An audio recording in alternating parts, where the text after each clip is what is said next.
I was at the gym the other day and I actually overheard someone saying that they're going to start toning up. So they're going to start using lighter weights with higher reps instead of doing heavy weight with lower reps. This is something that quite a lot of people believe to be the case, that lighter weight with lower reps is actually to tone up, and to build muscle, you need to use heavier weight with lower reps. But what does the science say? I'm going to get into this in this video, and by the end of it, you're going to have some practical applications to put towards your routine.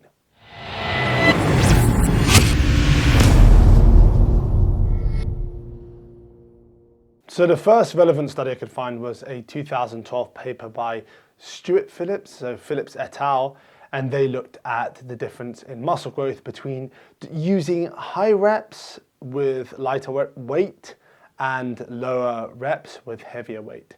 And they found no significant difference in muscle growth. And muscle growth was almost identical between the groups. And then the criticism after this paper was the fact that this study even was done in untrained individuals. And obviously untrained individuals, as a beginner, you respond to pretty much anything. Your body's ultra sensitive, you will build muscle more or less whatever the case, obviously to a different degree depending on the plan you do, but you will build muscle. So that was the critique for this paper. But then in 2016, Phillips et al. Done a very similar study, but used trained individuals. They even used trained individuals that had at least 4 years of training behind them. So they had done at least 4 years of resistance training, and they actually found very similar findings. So there was no significant difference between the groups in terms of muscle growth.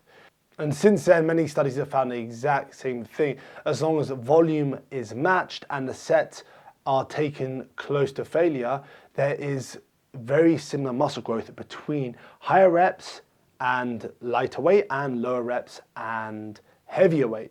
So that's what the science says. But when it comes to using heavier weights and lower reps, then you're going to gain more strength over time. And that's what some of the studies found. And that actually in itself could translate to more muscle growth over time. There is a fine line though. You don't want to be just lifting heavy weight to just move the weight. You need to be creating enough tension on the muscle, enough mechanical tension. So that's one of the prime drivers behind muscle growth. You might have heard it being talked about before. You might have heard me talk about it before, but mechanical tension is one of the main drivers behind muscle growth. And you will increase your load over time, and you're putting load on the muscle. So you're creating tension through the load, if that makes sense. But you don't want to be just moving the weight. You want to feel it on your actual muscle group, the actual muscle group you're targeting even. And what's considered the ideal rep range for like heavy lifting is between 6 and 10. And I would actually do most of your compounds between this rep range. Maybe even the 8 to 12 rep range, but that depends. But if you want to get specifically strong in a very specific lift, say the bench press or the squat, you can use between 6 to 10. You can use even lower weights, lower reps, and still build muscle, so even 4 to 6 reps. But over time, that's going to be taxing on your joints, your ligaments, and also quite fatiguing on the central nervous system. So is that just it, where you don't want to be using lighter weights with higher reps? No. There is actually another mechanism which is one of the key drivers as well behind muscle growth, and that's metabolic stress. And more metabolic stress is created within the muscle when using higher reps. So that's also an argument. Some people debate whether metabolic stress is as important. Potentially not, but potentially it is. Either way, you can include higher reps as well as lower reps within your routine. Higher reps, I mean between 10 and 20 reps. Some people do the odd set where they go all the way to like 40, but in terms of like a drop set or something. But I'm talking about like using the rep range between 10 and 20 reps and still going close to failure. I'd say between 1 and 3 reps in both cases. So you want to leave 1 or 3 reps left when you finish that set, and occasionally go into complete failure.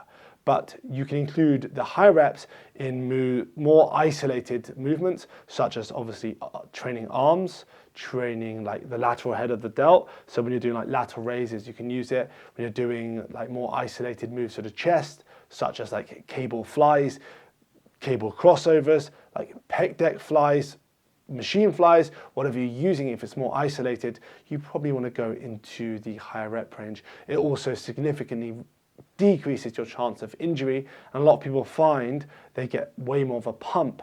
And as well, this is a complete different video for a different day. That whole pump has the cells swelling, the muscle cells inside swelling, has actually been linked to muscle growth too. So there's definitely an argument for higher reps, but I would include them all into one routine. So say you're doing a push day. You're doing, for chest, to begin with, you're doing a bench press. I'll stick between the 6 to 10 rep range. And then second up, you're doing a cable crossover. Go between, say, 10 and 15 reps. Then say you're doing a lateral raises for your side delt. Then you can go between 10 and 15, or even 15 to 20 reps for that particular move. And then finally, you do some tricep pushdowns, for example. You can go 15 to 20 reps on that as well. It's completely up to you how you organize it, but I would suggest giving that a try, definitely, if you haven't done already. And also remember, with the more isolated moves, it's harder to increase the weight even. So when we work in a higher rep range, we are obviously still able to increase the weight over time, but we're focusing a lot on the form and a lot on the tension on the muscle with that higher rep range. Anyway, that is all for this video. So I hope you enjoyed this video. If you did, give it a massive thumbs up. If you haven't, click that subscribe button, and if you've got any questions for me, feel free to send me a DM. And if you're interested in building muscle and losing fat, go on over to my Facebook group. Join that Facebook group. It's a lot of exclusive content about to do with building muscle and losing fat in terms of nutrition and training. Until the next video, keep pushing those limits.